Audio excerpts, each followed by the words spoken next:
Thanks for scrolling along with me while I test out a few different font samples of this beautiful name. Wow, love it.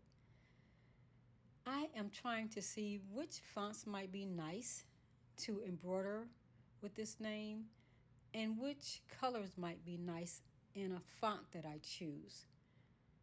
So I'm just scrolling along in the Embrilliance software for embroidery.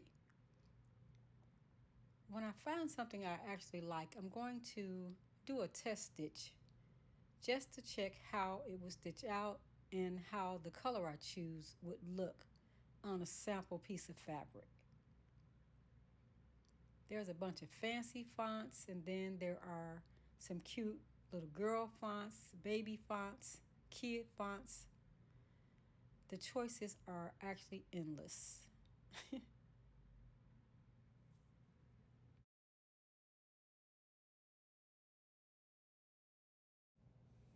As always, thanks so much for watching. This is a little bit of behind the scenes with Miss Leela Pink Journey.